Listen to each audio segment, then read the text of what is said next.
Satu, kami dari kelompok 8 akan mempresentasikan tentang high strength low alloy steel atau biasa disebut.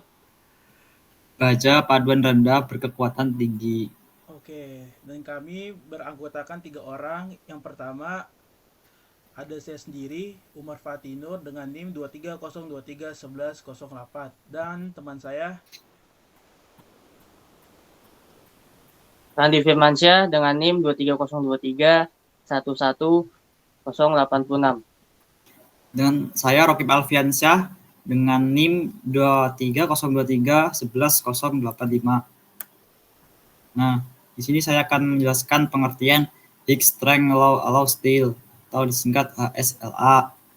Nah, merupakan baja yang memiliki kekuatan tinggi dan kadar karbon rendah, serta memiliki unsur-unsur paduan tertentu yang memberikan sifat tambahan terhadap karakteristik bahan.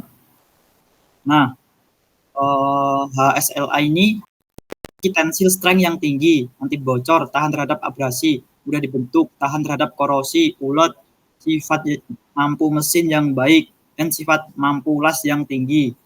Untuk mendapatkan sifat-sifat di atas, maka baja ini diproses secara khusus dengan menambahkan unsur-unsur seperti vanadium, austenitik, mangan, niobium, titanium, dan lain-lain. Nah, untuk klasifikasinya berdasarkan unsur paduan bisa dibedakan menjadi 4. Satu, baja mangan austenitik manganese steel. Baja ini mengandung sekitar 1,2% karbon dan 12% mangan. Nah, baja ini memiliki sifat yang ulet, kekuatannya yang tinggi, kekerasan yang tinggi, ketangguhan yang tinggi, sehingga tidak cocok digunakan untuk suku cadang yang memerlukan permesinan dan toleransi yang tinggi. Yang kedua ada baja vanadium steel, baja yang mengandung sejumlah karbon dan nitrogen yang dapat diendapkan dengan vanadium dalam bentuk karbida, nitrida, atau karbonitrida dalam baja yang memengaruhi evolusi struktur mikro.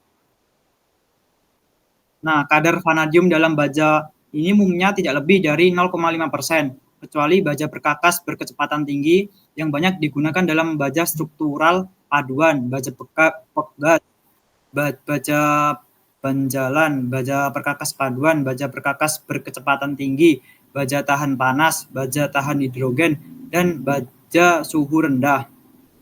Nah, untuk selanjutnya bisa dilanjutkan oleh Mas Randi. Silahkan, Mas. Oke, yang ketiga ialah baja niobium atau niobium steel. Niobium merupakan logam yang termasuk dalam logam transisi. Ketika sangat murni, ia lunak, ulet, dan sangat tahan terhadap korosi. Niobium banyak digunakan dalam industri otomotif, konstruksi, dan pembuatan pipa. Dan yang keempat ialah baja titanium atau titanium steel. Titanium terbuat dari biji dan mineral di bumi.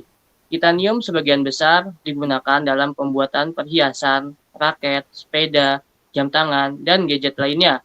Titanium sendiri merupakan unsur tabel dalam periodik dengan nomor atom 22, sebagian besar terbentuk dalam mineral dan biji.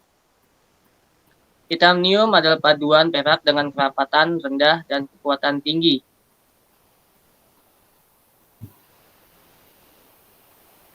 Lalu selanjutnya proses pembuatannya. Nah, secara umum proses pembuatan baja sama dengan proses pembuatan HSLA. Yang membedakannya ialah dilakukannya inovasi metalurgis. Apa itu inovasi metalurgis? Nah, inovasi metalurgis ialah penambahan unsur paduan mikro atau disebut mikroalloy dan proses termomekanikal. Tujuannya untuk meningkatkan sifat mekanik melalui pengontrolan struktur mikro saat proses pengerolan panas dilakukan. Nah, secara garis besarnya, prosesnya terdiri dari 1. Pemaduan dengan sejumlah kecil elemen-elemen pembentuk karbida dan nitrida atau pemaduan mikro. 2. Pengerolan terkontrol atau control rolling. 3. Pendinginan terkontrol atau control cooling. Dan yang keempat, pengaturan bentuk inklusi atau inclusion shape control. Lalu selanjutnya akan dilanjutkan oleh Mas Umar. Silakan Mas Umar. Untuk karakteristiknya sendiri atau biasa disebut sifat mekanis. Yang pertama itu ada ketahanan terhadap korosi. Nah, ketahanan terhadap korosi sendiri itu beberapa jenis HSLA steel memiliki ketahanan korosi yang lebih baik daripada baja karbon biasa. Dan terutama jika mereka mengandung unsur-unsur paduan seperti kromonium, nikel, atau mangan. Hal ini membuatnya cocok untuk aplikasi di lingkungan yang korosif atau eksposur terhadap unsur-unsur lingkungan yang merusak. Dan yang kedua, ada kekuatan tinggi. Nah, kekuatan tinggi salah satunya karakteristik utama HSLA steel adalah kekuatan yang tinggi ini dicapai melalui komposisi kimia yang dikendalikan secara ketat dan diperlakukan thermal yang tepat. Kekuatan tariknya bisa jauh lebih tinggi dibandingkan baja konvensional, membuatnya cocok untuk aplikasi yang membutuhkan beban berat dan ketahanan terhadap tegangan yang tinggi. Dan yang ketiga ada ketangguhan. Nah, ketangguhan meskipun memiliki kekuatan yang tinggi, HSLA Steel juga dapat menawarkan ketangguhan yang baik. Ini berarti baja dapat menahan keausan, deformasi, dan retak meskipun terpapar pada beban dinamis atau lingkungan yang keras. Dan yang keempat ada ketangguhan, ada kekakuan. Nah, beberapa jenis HSLA steel dapat menawarkan kekakuan yang baik. Iya. Yang keempat ada kekakuan. Nah, beberapa jenis HSLA steel dapat menawarkan kekakuan yang baik yang berguna dalam aplikasi yang memerlukan stabilitas struktural dan ketepatan dimensi. Dan yang kelima itu ringan. Meskipun memiliki kekuatan yang tinggi, beberapa jenis HSLA steel memiliki kepadatan yang lebih rendah dibandingkan dengan baja konvensional, membuatnya lebih ringan. Ini membuatnya menjadi pilihan yang baik untuk aplikasi yang memerlukan kekuatan tinggi, tetapi juga ingin mengurangi bobot keseluruhan struktur. Dan yang keenam, suhu panas dan dingin.